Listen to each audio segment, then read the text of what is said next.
assunto da nossa aula, ele é muito palpitante, porque a Igreja Católica não permite que as mulheres sejam ordenadas para o sacerdócio. Essa questão, ultimamente, vem sendo colocada por vários motivos. Primeiro, porque muitas denominações religiosas permitem as chamadas sacerdotisas, as pastoras. Segundo, pelo papel cada vez mais importante da mulher na sociedade. As mulheres vêm conquistando um espaço cada vez maior na família, na sociedade, no trabalho, enfim. Então, essa questão ela é importante. A Igreja Católica, em 2000 anos de história, ela não tem um único caso de mulher ordenada, presbítera, uma mulher que tenha ou que tivesse exercido aquilo que é reservado até hoje exclusivamente aos sacerdotes. A pergunta é: qual o motivo? Isso se deve a quê? É uma razão de natureza histórica, cultural? Estaria a Igreja condicionada, atrelada a uma mentalidade arcaica, ultrapassada, como, por exemplo, a mentalidade do tempo de Jesus, que discriminava as mulheres? Ou tem uma outra explicação? A Igreja já se posicionou a respeito desse assunto, sobretudo com o Papa Paulo VI e com o Papa João Paulo II. O que nós vamos analisar hoje, apenas o aspecto bíblico dessa questão, já foi ilustrado por esses dois papas. Esses dois documentos, o primeiro do Papa Paulo VI, chamado uma carta apostólica, uma declaração feita pela Congregação para a Doutrina da Fé, com a aprovação do Papa Paulo VI. Essa carta, essa declaração, se chama em latim Inter Insiliores, entre os fenômenos. Assim começa a declaração. Entre os fenômenos, essa expressão em latim Inter Insiliores. Essa carta está já disponível no site da Santa Sé. Eu trouxe uma cópia, eu vou deixar para vocês, mas também cada um vai receber por e-mail esse documento. E o Papa João Paulo II, de feliz memória, o nosso beato, querido João Paulo II, escreveu uma carta apostólica chamada Ordinatio Sacerdotalis, sobre a ordenação sacerdotal reservada somente aos homens. Na verdade, o questionamento, a reivindicação de alguns, e até de algumas, no sentido de que a mulher possa ou venha a ser ordenada, ele se baseia neste princípio, nesse pensamento. Jesus só chamou homens para constituírem o grupo dos 12, mas Jesus estava condicionado pela mentalidade machista do seu tempo. Em síntese, essa é a argumentação. E a outra argumentação é que a Igreja, nesses 2000 anos, ela ficou condicionada à mentalidade machista do tempo de Jesus, a qual também Jesus se submeteu. Em outras palavras, a Igreja Católica, para alguns, seria uma instituição machista, discriminatória, porque só permite o acesso ao sacerdócio para os homens. A questão precisa ser enfrentada na Bíblia. Porque se na Bíblia nós conseguimos provar que Jesus não agiu com relação às mulheres condicionado pela mentalidade do seu tempo, cai o primeiro argumento. Depois de Jesus, nós passamos para os apóstolos. Os apóstolos agiram motivados pela mentalidade machista do seu tempo. Se nós conseguirmos provar que os apóstolos, fiéis a Jesus, não agiram com a mentalidade cultural que discriminava as mulheres, cai o segundo argumento. E depois vem a grande pergunta: pode a igreja mudar aquilo que nosso Senhor Jesus Cristo quis? Não quis como algo cultural, portanto transitório, mentalidade machista, e ela existia no tempo de Jesus. Se Jesus, não levando em conta, não condicionado pela mentalidade machista, escolheu apenas homens, os apóstolos idem, a tradição da igreja em 2000 anos de história idem, a igreja não tem autoridade para modificar aquilo que nosso Senhor Jesus Cristo quis. Antes de tratarmos desse assunto, antes de tratarmos da questão da ordenação das mulheres, vamos outra questão que é colocada, infelizmente, dentro da igreja por alguns que assim pensam. Olha, Jesus, ao instituir a Eucaristia, ele pegou pão e vinho. Mas, ora, veja bem, pão e vinho são elementos do contexto judaico.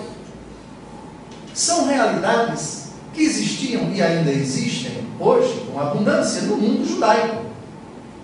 Mas no Nordeste, por exemplo, não tem vinho. Por que não então celebrar a missa com cachaça? Não pode parecer piada, mas alguns defendem isso. Jesus usou na Eucaristia, além do vinho, pão sem fermento. Mas veja, pão sem fermento é uma coisa que quase não existe hoje. Chega numa padaria, você tem pão com fermento, e o pão com o fermento é colocado para que o pão encorpe, assuma forma, fique com aquele aspecto agradável. O pão sem fermento, ele não encorpa. Mas Jesus estava, dizem eles, Jesus estava condicionado pela mentalidade da época. Por que não colocar então um bife? Por que não colocar então uma bolacha, um biscoito? Ou uma coisa que é feita aqui no nosso Brasil? Pode parecer piada isso, mas há quem defenda. Então há determinadas coisas no agir de Jesus, na pregação de Jesus, que são absolutamente intangíveis, intocáveis, imutáveis. É claro que Jesus estava inserido num tempo, numa cultura que tinha o seu jeito de pensar e de agir. O verbo se fez carne, se fez história. Mas há determinadas coisas no agir de Jesus, determinados elementos constitutivos, que nosso Senhor Jesus Cristo quis, que independem da cultura, da mentalidade, do pensamento da época, e que, portanto, não podem ser mudados.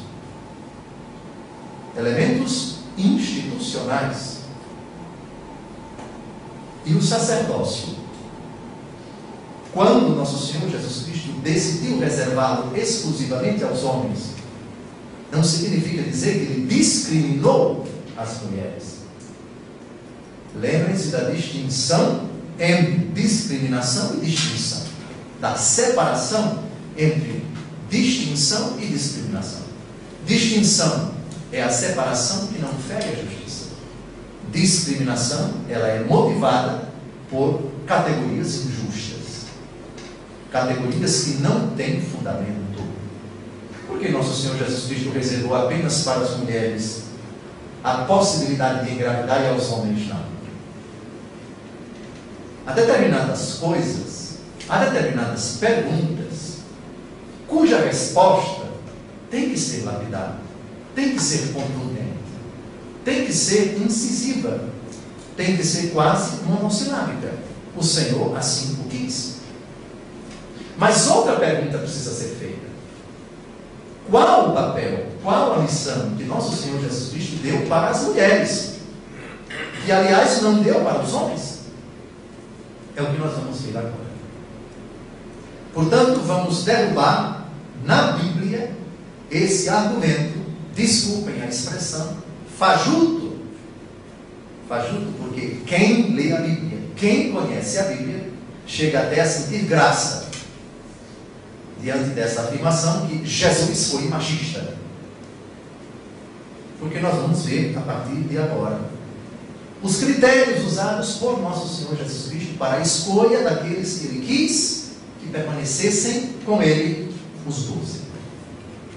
Primeiro, vamos ao Evangelho segundo Marcos, capítulo 3, versículos de 13 a 14. Vamos ver quem foi que nosso Senhor Jesus Cristo escolheu para fazer parte do grupo dos 12. Primeiro vamos ver esses 12. Jesus subiu ao monte e chamou os que Ele quis. Gravem isso. Os que Ele quis.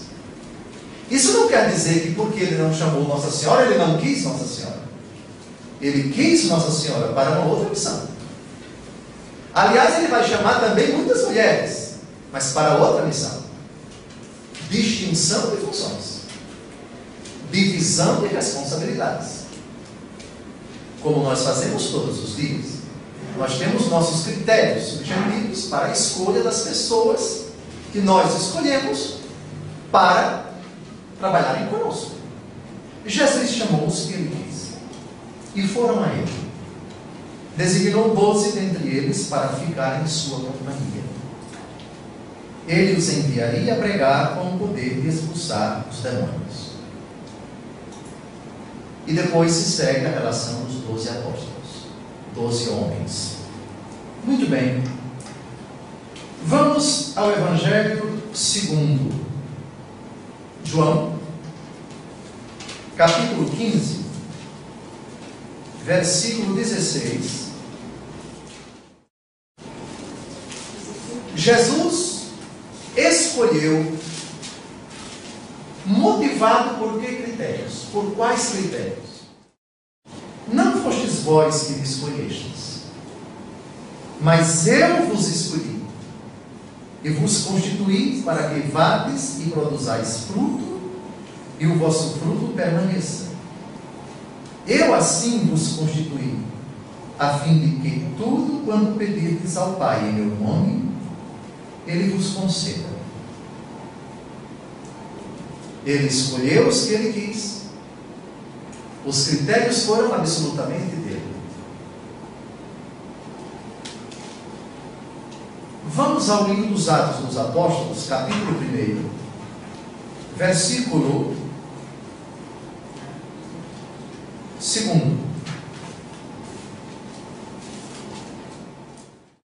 Essa afirmação ela é muito importante, porque revela que Jesus agiu inspirado pelo Espírito Santo. As escolhas de nosso Senhor Jesus Cristo foram escolhas motivadas pelo Espírito, inspiradas pelo Espírito. Atos capítulo 1, versículo 2. Leiamos a partir do versículo 1. Em minha primeira narração ao Teófilo, contei toda a sequência das ações dos ensinamentos de Jesus, desde o princípio até o dia em que, depois de ter dado pelo Espírito Santo suas instruções aos apóstolos que escolhera, foi arrebatado ao céu. Jesus escolheu os apóstolos, inspirado pelo Espírito Santo. Não foi condicionado pela mentalidade da época. Outro detalhe importante, que se encontra em Lucas capítulo 6, versículo 12. Naqueles dias, Jesus retirou-se a uma montanha para rezar e passou aí toda a noite orando a Deus. Ao amanhecer, chamou os seus discípulos e escolheu 12 entre eles, que chamou de apóstolos. Antes de chamá-los, Jesus passa a noite toda em oração. Juntem agora Escolheu os apóstolos inspirado pelo Espírito Santo.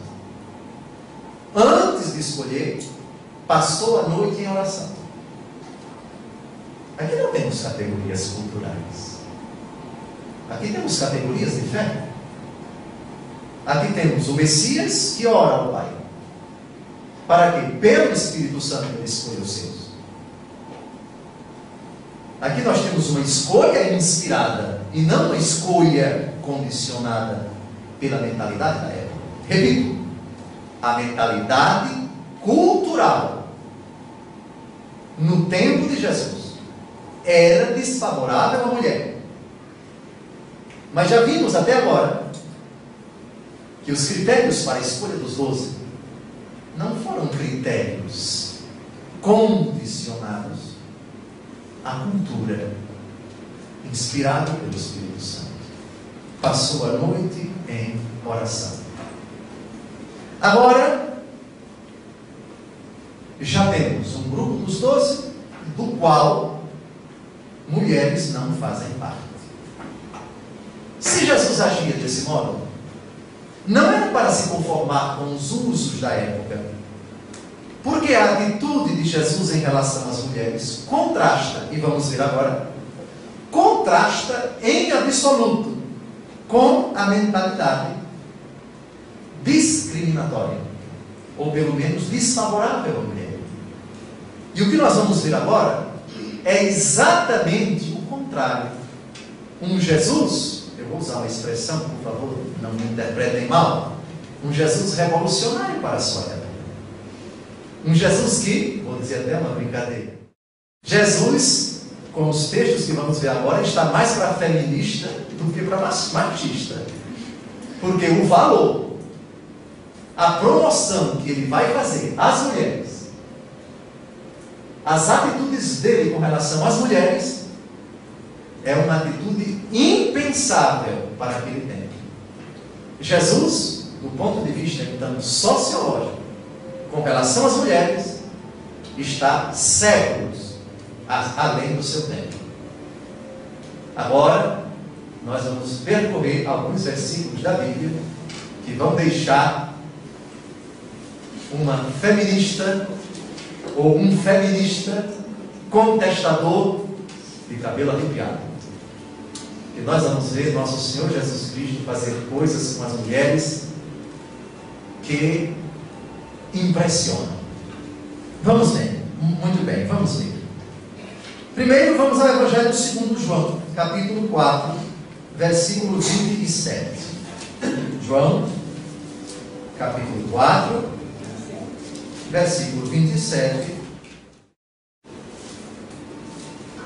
O contexto é o diálogo de Jesus com a samaritana. A samaritana pertence a um povo, os samaritanos. Os samaritanos não se davam bem com os judeus. Então vejam, uma mulher sozinha vai ao poço buscar água. Está na Samaria, sua terra. E Jesus se aproxima dela e dialoga com a mulher de igual para igual. Isso era impensável para aquele tempo. Que uma mulher que pertencia a um povo que não se dava bem com os judeus, sendo mulher, Jesus se aproximasse dela e estabelecesse um diálogo. Todos nós sabemos o diálogo de Jesus com a samaritana. Vejam a reação dos discípulos, atestada por São João, no versículo 27, João capítulo 4. Nisso seus discípulos chegaram e maravilharam-se, gravem essa frase, maravilharam-se de que estivesse falando com uma mulher. Ninguém, todavia, perguntou: que perguntas? Ou que falas com ela? Maravilharam-se. Puxa, isso não é comum? Jesus falando com uma mulher? Talvez eles até pensassem, falando com uma estrangeira?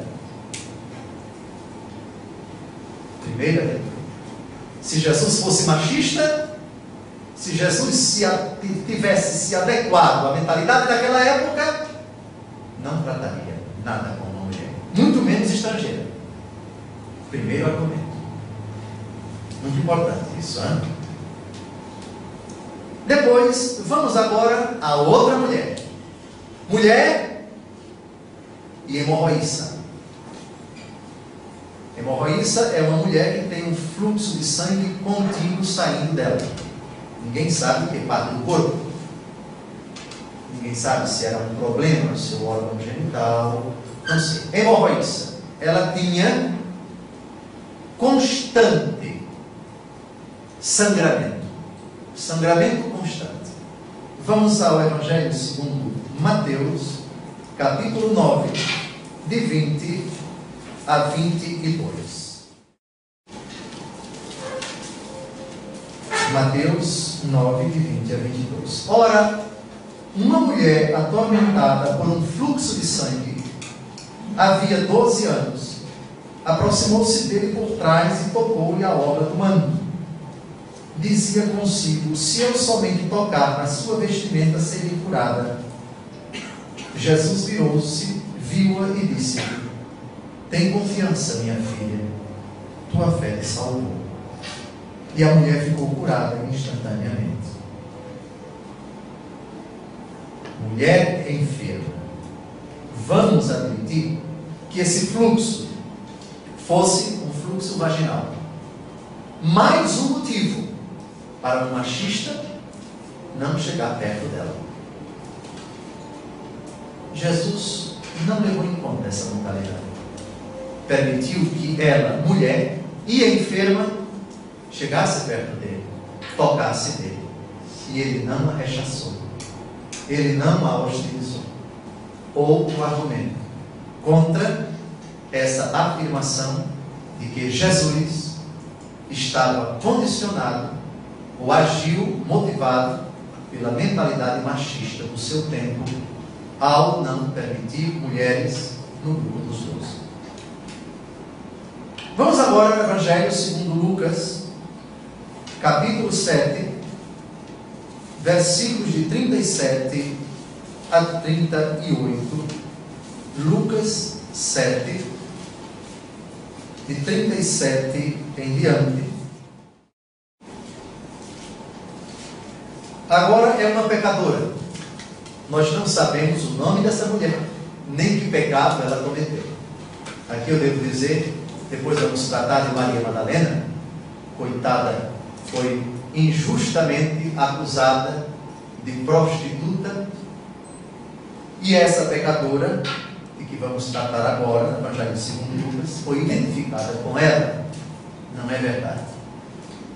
Nós só sabemos uma única coisa de Santa Maria Madalena: que ela fora atormentada por 7 demônios e Jesus a libertou desses demônios e depois ele passou a seguir. É só o que sabemos. Que ela era pecadora? Era. Mas não sabemos qual era o pecado de Maria Madalena. Portanto, é gratuito dizer que ela era prostituta. Talvez uma das santas mais caluniadas com o próprio Jesus. E alguns até insinuaram que ela teria tido um caso com nosso Senhor. Isso é de uma leviandade, isso é de uma gratuidade insana, não merece nossa consideração. Esta pecadora, portanto, de Lucas 7, de 37 em diante, não sabemos quem ela era. A Bíblia não diz o nome dessa mulher. Muito bem. Lucas 7, de 37 em diante.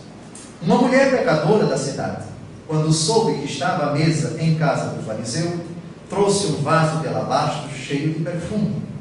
E estando a seus pés, aos pés de Jesus, evidentemente, por detrás dele, começou a chorar.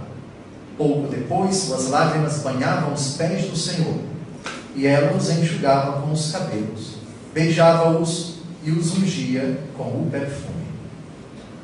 Essa atitude dela, continuou o texto, suscita a perplexidade do fariseu, dono da casa, onde estava Jesus, e aí é assim por diante. Mas o que nos interessa é que novamente Jesus permite que uma mulher, a outra hemorroísta, essa pecadora, vamos falar daqui a pouco da adúltera, flagrada em adultério, ia ser lapidada, no Evangelho segundo João, capítulo 8. Seria impensável que um homem condicionado pela mentalidade machista do seu tempo, permitisse que uma mulher pecadora chegasse perto dele. Não dá para sustentar isso. Um machista rejeitaria logo. Aí a desgraçada, enfim, diria ele. Jesus não agiu assim. É incompatível com a atitude de Jesus, como estamos vendo, com as mulheres. O qualificativo de machista, ou de condicionado a uma mentalidade cultural já ultrapassada. Não. Jesus aqui revoluciona a mentalidade do seu tempo, tratando a mulher de uma forma inteiramente nova. Tem mais. Vamos agora ao Evangelho segundo João, capítulo 8, versículo 11. Já introduzi vocês nessa famosa cena da mulher flagrada em adultério. Não vamos citar o texto todo, somente o versículo 11, mas nós já sabemos do que trata. Uma mulher foi apresentada a Nosso Senhor pelos escribas e fariseus depois de ter sido apanhada em adultério. Colocaram-na no meio da multidão e disseram a Jesus para provocá-lo: Mestre, agora mesmo esta mulher foi apanhada em adultério. Moisés mandou-nos na lei que apedrejássemos tais mulheres. Esses, sim, merecem o qualificativo de machistas. Eu até me pergunto, será que alguns deles não fizeram sexo com ela? Não sei, não posso afirmar. Será que eles, casados, alguma vez não pularam a cerca?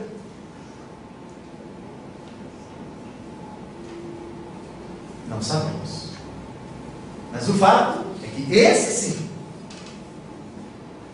merece o qualificativo de machistas, de discriminadores de mulher.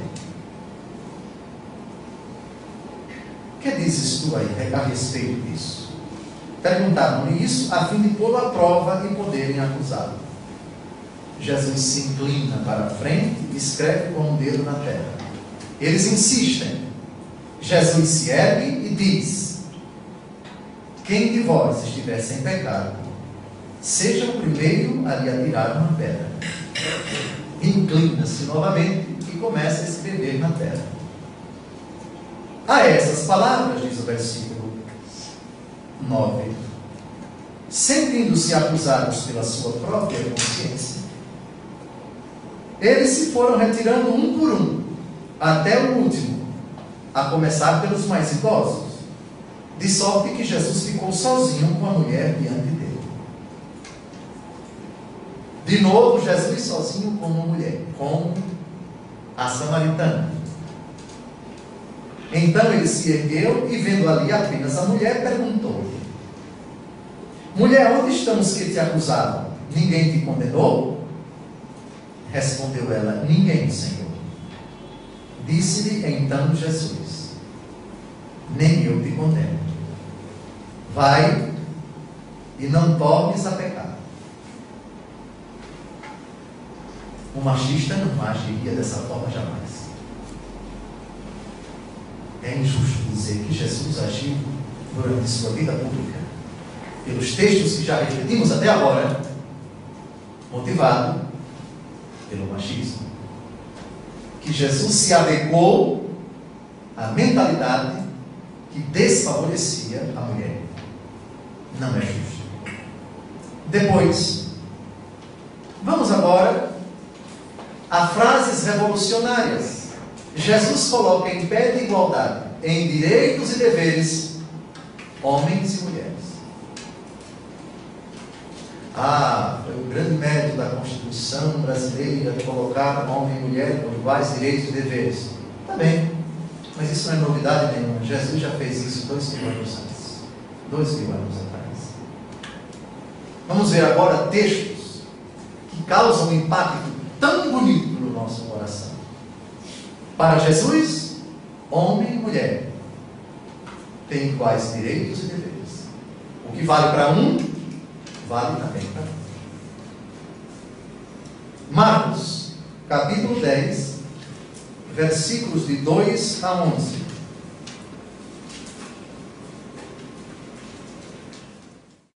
Chegaram os fariseus e perguntaram-lhe para o pôr à prova se era permitido ao homem repudiar sua mulher. E ele respondeu-lhes: que vos ordenou Moisés? Eles responderam: Moisés permitiu escrever carta de divórcio e despediram a mulher. Continuou Jesus: foi devido à dureza do vosso coração que ele vos deu essa lei. Mas no princípio da criação, Deus os fez homem e mulher. Por isso, deixará o homem pai e mãe e se unirá à sua mulher. E os dois não serão senão uma só carne. Assim, já não são dois, mas uma só carne. Não separe, pois, o homem o que Deus uniu. Em casa, os discípulos fizeram-lhe perguntas sobre o mesmo assunto e ele disse-lhes: agora, atenção. Uma frase revolucionária. Quem repudia sua mulher e se casa com outra, comete adultério contra a primeira. E se a mulher repudia o marido e se casa com outro, comete adultério. Vale para um, vale para o outro também. Não é somente ele que comete, ela também. Se ele repudia a esposa e arruma outra, adúltero. E se ela repudia o marido e arruma outro, adúltero. Paridade. Igualdade. Vale para um, vale para o outro. Por isso que o 9º mandamento da lei de Deus deve ser lido na ótica dessa frase de Jesus. Qual é o 9º mandamento da lei de Deus? Não cobiçar a mulher do próximo. Isso no Antigo Testamento. Porque com Jesus, não cobiçar o homem do próximo também. Quando o próximo está próximo e quando, pior ainda, quando o próximo está longe, né? Pois bem, então para Jesus, o mandamento vale para os dois lados. Não é somente para um. Se o homem cobiça, comete adultério, mas a mulher também cobiça. Depois, nós vamos ver agora, e esse texto é de extrema importância, e peço que quem tem lápis escreva aí, do lado, muito importante. Lucas, capítulo 8, versículos de 2 a 3. Esse texto, eu acho que ele é contundente. Quem diz que Jesus discriminou a mulher depois de ler esse texto, eu acho que bom sujeito não é. É ruim da cabeça ou doente do pé. Os 12 estavam com ele, como também algumas mulheres que tinham sido livradas de espíritos malignos e curadas de enfermidades. Maria, chamada Madalena, da qual tinham saído 7 demônios. Joana, mulher de Cusa, procurador de Herodes. Susana e muitas outras que o assistiram com as suas posses. É fantástico. Jesus chamou para fazer parte do grupo dos 12 homens, mas chamou também mulheres para acompanharem o grupo. E diga-se de passagem, mulheres abastadas, que eram responsáveis pelas finanças do grupo, que o assistiram com suas posses. Elas ajudavam o grupo dos 12 e Nosso Senhor na sua manutenção. Jesus não caminhava somente com homens, se deslocava constantemente, era um grupo enorme e muitas mulheres. A logística era delas, elas que cuidavam disso. Jesus confiou para elas essa responsabilidade. Elas estavam sempre com Jesus. Cai por terra completamente e merece ser sepultado esse argumento fajuto de que nosso Senhor Jesus Cristo agiu condicionado pela mentalidade machista do seu tempo e por isso teria discriminado as mulheres. Não é verdade, não é verdade e não é verdade. Bem, tem mais. Vejamos a quem, em primeiro lugar, Jesus ressuscitado apareceu. Se foi a um homem ou foi a uma mulher. Vamos ao Evangelho segundo Mateus, capítulo 28. Atenção, é a primeira aparição do ressuscitado. Mateus, capítulo 28, versículos de 7 a 10.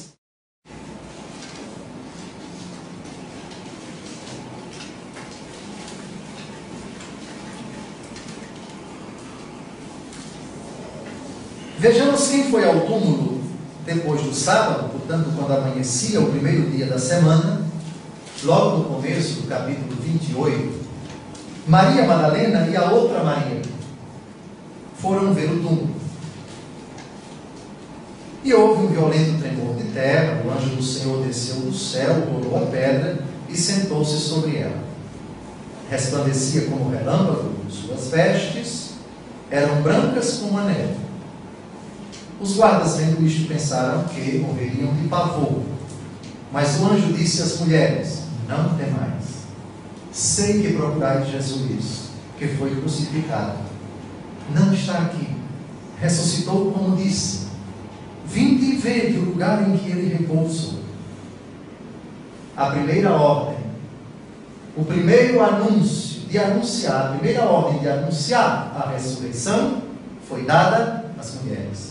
Ide depressa e dizei aos discípulos que ele ressuscitou dos mortos.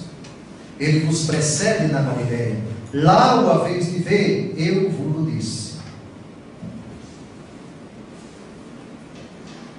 A primeira aparição, a primeira ordem, o primeiro anúncio. Elas partiram e foram levar a boa notícia para os apóstolos. As mulheres, as primeiras. Vamos agora ao Evangelho segundo Lucas, capítulo 24, versículos de 9 a 10, porque é uma outra versão do episódio da aparição do ressuscitado pela primeira vez. Voltando do sepulcro, contaram tudo isso aos 11 e a todos os demais, as mulheres. Eram elas Maria Madalena, Joana e Maria, mãe de Tiago. As outras suas amigas relataram aos apóstolos a mesma coisa. É verdade que eles não deram muito crédito, não pelo fato de serem mulheres, por favor, mas decidiram eles mesmos, na condição de apóstolos, conferirem o acontecimento. Pedro correu ao sepulcro, inclinou-se para olhar, viu os panos de linho na terra, depois retirou-se para a sua casa, admirado do que aconteceu. Na narrativa do Evangelho segundo João, capítulo 20, de 11 a 18, aqui é apenas Maria Madalena. O diálogo de Jesus com ela: Rabone, não me toques, vá, diz aos meus irmãos que eu vos precedo na Galileia, suba ao meu Deus, o vosso Deus, ao meu Pai, o vosso Pai, etc. De novo, uma mulher. O Senhor quis que elas fossem, ou ela fosse, as protagonistas, ou a protagonista, da ressurreição. As primeiras testemunhas da ressurreição foram mulheres. Bem, concluímos a atitude de Jesus com relação às mulheres. Fica impossível alguém sustentar a afirmação de que nosso Senhor Jesus Cristo discriminou as mulheres. Isso não procede. Agora vamos aos apóstolos. Porque alguns dizem: não, Jesus não foi machista, mas os apóstolos sim. Alguns até que já têm na ponta da língua, talvez alguns aqui já estejam com o dedo na Bíblia. Eu vou perguntar a José esse texto que diz que não permite que as mulheres falem nas assembleias. Vamos falar desse texto na primeira carta de São Paulo aos Coríntios, mas não agora. Vamos ver a prática dos apóstolos com relação a isso. Capítulo 1 dos Atos dos Apóstolos, versículo 14. Vamos ver se os apóstolos discriminaram as mulheres. Vamos ver se eles excluíram as mulheres como supôs, como insinuou Dan Brown no seu livro Código da Vinci. Insinua que os apóstolos se revoltaram com a decisão de Jesus de confiar a igreja a Maria Madalena e por isso passaram a persegui-la e se apropriaram, usurparam o posto que Jesus havia designado para Maria Madalena, sua suposta amante, sua suposta mãe dos seus muitos filhos. Isso é blasfêmia, isso é uma insanidade que não pode ser provada jamais. Essa afirmação, essa calúnia é gratuita, é inadmissível, é intolerável para nós cristãos. Pois bem, Atos dos Apóstolos, capítulo 1, versículo 14. Todos eles perseveravam unanimemente na oração, juntamente com as mulheres, entre elas Maria, mãe de Jesus, e os irmãos dele. As mulheres estão presentes no grupo que aguarda a efusão do Espírito Santo em Pentecostes. Outra afirmação. No dia de Pentecostes, capítulo 2, versículo 1, o Espírito Santo é derramado sobre todos que estão ali, homens e mulheres. Chegando o dia de Pentecostes, estavam todos reunidos no mesmo lugar. Todos quem? Versículo 14, capítulo 1. Os apóstolos, os discípulos com as mulheres. E os parentes de nosso Senhor, que a Bíblia chama de irmãos do Senhor. De repente veio do céu um ruído, como se soprasse um vento impetuoso, e encheu toda a casa onde estavam sentados. O Espírito Santo não foi derramado, não foi infundido apenas sobre os apóstolos. Não! Sobre Nossa Senhora e sobre muitas mulheres ali presentes. O Espírito Santo não discrimina ninguém. Depois,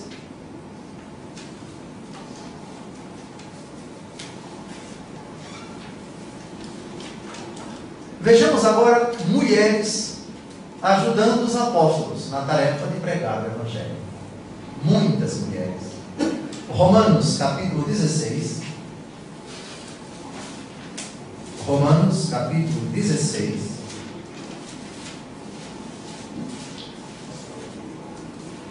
Versículo 1. Recomendo-vos a nossa irmã Febe, que é diaconisa da igreja de Cencres. Uma mulher diaconisa, colaboradora dos apóstolos. De 3 a 12. Saudai Prisca e Áquila, meus cooperadores em Cristo Jesus. Pela minha vida eles expuseram as suas cabeças, e isso lhes agradeço, não só eu, mas também todas as igrejas dos gentios. Saudai também a comunidade que se reúne em sua casa. Saudai o meu querido Epêneto, que foi as primícias da Ásia para Cristo. Saudai Maria, que muito trabalhou por vós. Não é Maria, mãe de Jesus, é uma outra Maria. Saudai Andrônico e Júnias, meus parentes e companheiros de prisão, os quais são muito estimados entre os apóstolos e se tornaram discípulos de Cristo antes de mim. Saudai Ampliato, amicíssimo meu no Senhor. Saudai Urbano, nosso colaborador em Cristo Jesus, e o meu amigo Eustáquis. Saudai Apeles, provado em Cristo. Saudai aqueles que são da casa de Aristóbulo. Saudai Herodião, meu parente. Saudai os que são da família de Narciso, que estão no Senhor. Saudai Trifena e Trifosa, duas mulheres que trabalham para o Senhor. Saudai a estimada Pérside, que muito trabalhou para o Senhor, outra mulher. Saudai Rufo, escolhido no Senhor, e sua mãe, que considero como minha. Saudai a Sínclito, Flegonte, Hermes, Patrobas, Hermas e os irmãos que estão com eles. Saudai Filólogo e Júlia, Nereu e sua irmã, outra mulher, Olímpio e todos os irmãos que estão com eles. Saudai-vos uns aos outros com o ósculo santo. Dos colaboradores dos apóstolos, as mulheres se destacam. Elas aparecem. Portanto, esses textos são ilustrativos. Mas há um outro que merece uma consideração tão grande. Eu queria que vocês abrissem a carta de São Paulo aos Gálatas. Carta de São Paulo aos Gálatas, capítulo 3, versículo 28. Já não há judeu nem grego, nem escravo nem livre, nem homem nem mulher, pois todos vós sois um em Cristo Jesus. Um machista jamais diria isso. Já não há homem e mulher, não no sentido depravado. Já não há homem e mulher, como alguns pretendem, que tanto faz ter um sexo como o outro, e mudar o sexo. Não é nada disso. Ou seja, não há distinção para a nova lei entre homem e mulher. Todos são iguais perante o Senhor. Por isso, caríssimos, essas afirmações também dos apóstolos nos levam à conclusão de que eles, apóstolos, delegaram, conferiram, deram atribuições às mulheres, que desempenharam missões importantíssimas, como catequistas, como evangelizadoras, como anunciadoras da Boa Nova, como colaboradoras deles. Aliás, há uma distinção muito curiosa nesses textos. São Paulo chama meus colaboradores, homens e mulheres indistintamente. Mas quando se trata de sacerdotes, colaboradores de Deus, essa distinção ela é sutil. E vamos dar uma olhadinha na carta aos Romanos, capítulo 16, versículo 3. Romanos, capítulo 16, versículo 3. Os apóstolos sabiam discernir bem. Há determinadas atribuições que são conferidas a homens e mulheres indistintamente. Esses são chamados de meus colaboradores. Mas outros, que receberam uma função específica, chamemos isso de presbiterado e de episcopado, são colaboradores de Deus. Romanos 16, 3. Saudai Prisca e Áquila, meus cooperadores em Cristo Jesus. Prisca, uma mulher. Meus colaboradores. Agora, quando se trata de Apolo, de Timóteo e do próprio Paulo, não são chamados de meus colaboradores, mas de colaboradores de Deus. Vamos a 1 Coríntios, capítulo 3, versículo 9. Nós somos operários com Deus, vós o campo de Deus, o edifício de Deus. Reparem, operários com Deus, diferente de meus colaboradores. 1 aos Tessalonicenses, capítulo 3, versículo 2. Vamos ler a partir do versículo 1. Assim, não podendo mais esperar, resolvemos ficar sozinhos em Atenas e enviar-vos Timóteo, nosso irmão e ministro de Deus no Evangelho de Cristo. Ministro de Deus e ministro de Deus no Evangelho de Cristo. Ministro de Deus. Timóteo, bispo, colaborador do apóstolo, mas no episcopado. bispo. Para concluirmos o nosso estudo, agora vamos tratar de um assunto que merece nossa atenção. Vamos à primeira carta de São Paulo aos Coríntios, capítulo 14, versículos de 34 a 35. 1 aos Coríntios, capítulo 14, versículos de 34 a 35. Diz o texto: como em todas as igrejas dos santos, as mulheres estejam caladas nas assembleias. Não lhes é permitido falar, mas devem estar submissas, como também ordena a lei. Se quer aprender alguma coisa, perguntem-na em casa aos seus maridos, porque é inconveniente para uma mulher falar na assembleia. Agora vamos a outro texto da própria primeira carta de São Paulo aos Coríntios, capítulo 11, versículo 5. Por favor, deixe 1 aos Coríntios 14 aí com um papelzinho.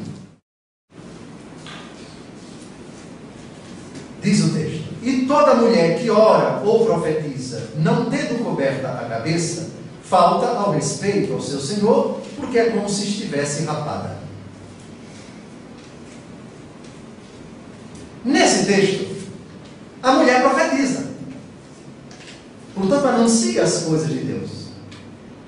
São Paulo não proíbe a mulher de profetizar. Só pede que ela faça, conforme o costume da época, com véu. Mas a mulher tem o poder, pelo seu batismo, de profetizar, portanto, de falar. Ora, se a mulher pode profetizar, 1 aos Coríntios, capítulo 11, por que na 1 aos Coríntios, capítulo 14, de 34 a 35, ela não pode falar? Como é que os entendedores da Bíblia explicam essa aparente contradição? É simples. Na 1 aos Coríntios, capítulo 14,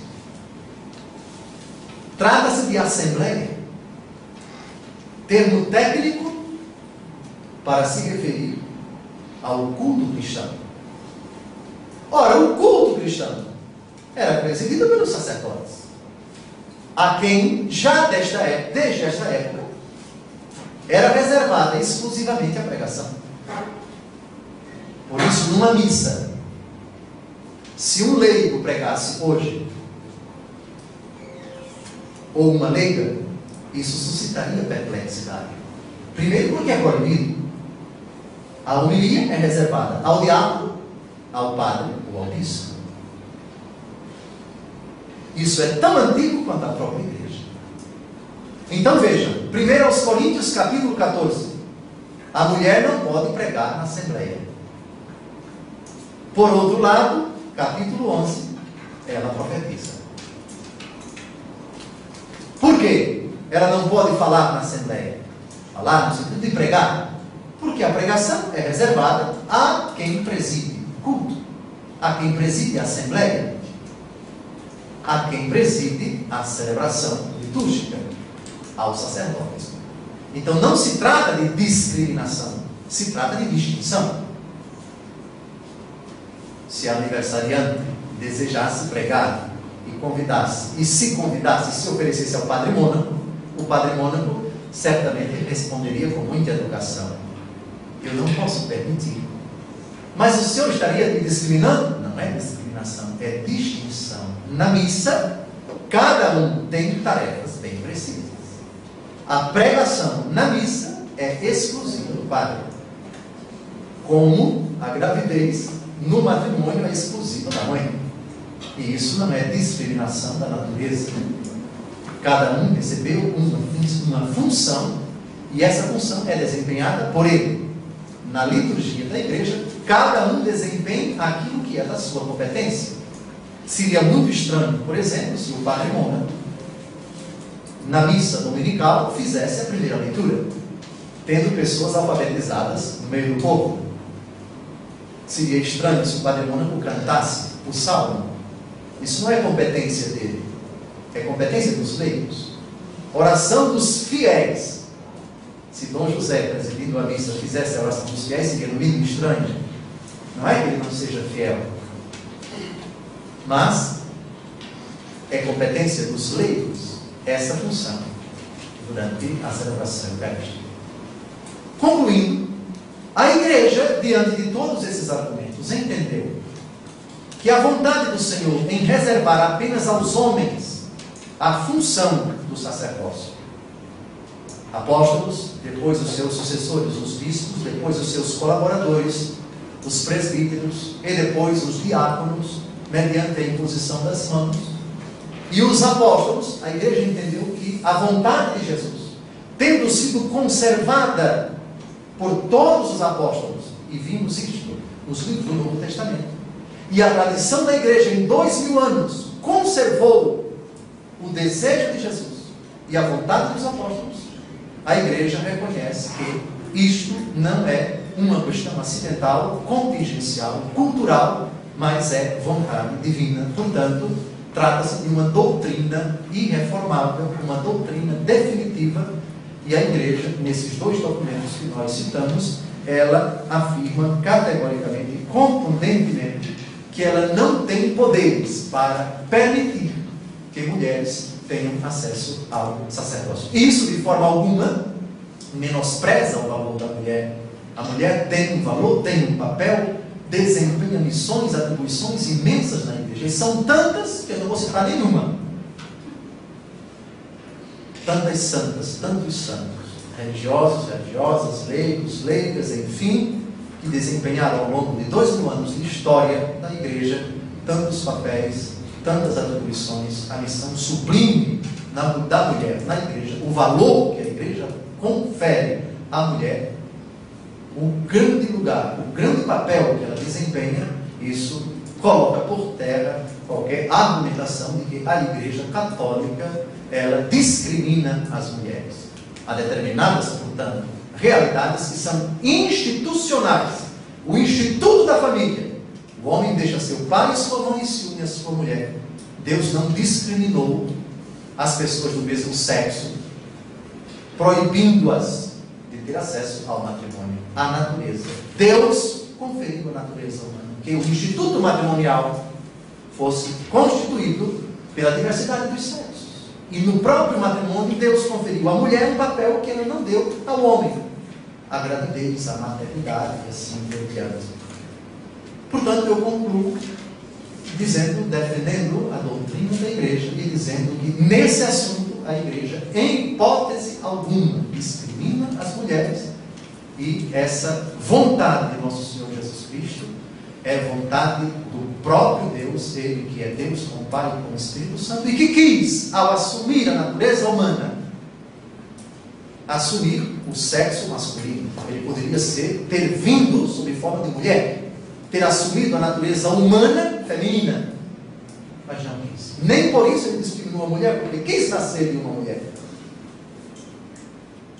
Com isso eu concluo o nosso estudo.